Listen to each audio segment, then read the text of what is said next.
First time I met Min, I was like, wow, this woman's a powerhouse, and I was a bit scared actually.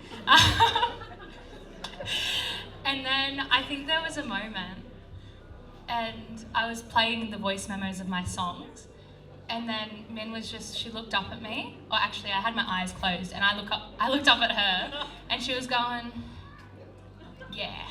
And I was like, okay. And then I got a parking fine for parking in the Maccas, and Min was like, had my back, and I knew from that moment, anything that happened in the residency, this lady over here was gonna have my back, and I was in safe hands, and I could be vulnerable, and I could just take everything that I needed to from this experience and more, because she was gonna look after me. So. Especially for young artists, you have a tendency to want to create something that you think the audience might want to hear or want to enjoy, but if you're doing that, you're in the wrong spot. You've got to know yourself and know what you want to bring to the table, and just like really emanate that so much, and the right people and the right things will come to you and build that way. I was always trying to create, or, I was told a lot, find yourself, and so I thought that meant find a niche that I could fit into, instead of find who I am and make that something special. And I think that's something that I would tell my younger self, is just breathe and stop trying to, do everything just for the sake of accomplishing that goal. You don't have to finish that program to say you finished that program. Do it because you're going to gain something, and that's something that I now take away, is that everything I'm gonna learn from it. So that's my advice, is just be in the moment. I think I would love to, just keep writing and collaborating with more people, because that's really where it all happens. Like, the magic with the band was crazy tonight. The first time we were in rehearsal and I played those songs with them, I was like, oh my goodness, this is an actual thing, and we could do this, and I'd love to play festivals and be an opener for bands that I love, and one day do my own headlining shows, be a bit like Maisie Peters or Greta Ray or Missy Higgins, and I just love that. And also, the other thing that I wanted to say was, this is a First Nations residency, and it's really special, the location that I've chosen today, because it's, Luas, and I love Luas, and they have great food, but we're on Doric land today, and it's seen me through all walks of life, quite literally, when I go on one of my mental health walks, because I'm too stressed about assignments. But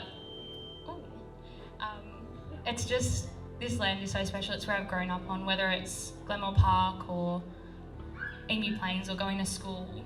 I think it's just so special to get to have my first big show here. And the residency's really given me a space to create, but also helped me find how I connect with culture. And the residency's really shown me that, where I fit into culture and how it helps me is in my storytelling and songwriting. And that's something that I had to find for myself. So thank you for giving me that space to create. And I'd love in future to, learn more about language and about my mob, my Gamilaroi mob, and, visit country and just, incorporate that more into my music and my storytelling. I want to thank everyone for coming and supporting Alina today, and just also say to you all that it's a really tough life for artists out there, and I know that, and I'm sure you all feel it too, that she's in the right spot when she's doing this. So please continue to support her throughout the next part of her journey, especially when we release the EP with the single Summer Love coming up. I'd also really like to acknowledge ACE. It's the first time that they have opened this up to singer-songwriter, and another thing it is being, it is hard being an artist in this day and age, and to have a space where you can, really just focus on your art and be able to create something and have support from a team, because you really do need a good team behind you. Understanding those things, how to negotiate stuff, like it's been a big 8 weeks, together, and just really want to thank ACE for opening that up to a singer-songwriter and giving somebody like Alina that support. And I hope you guys do it again next year, because you was the perfect inaugural person to have this position, and really can't wait to see you shine in everything that you do in the next few years, and how this develops already from something that's already so special. So just keep being you, and keep doing what you're doing and writing all the songs, because you know, you really do have something special, and we're all here to support that.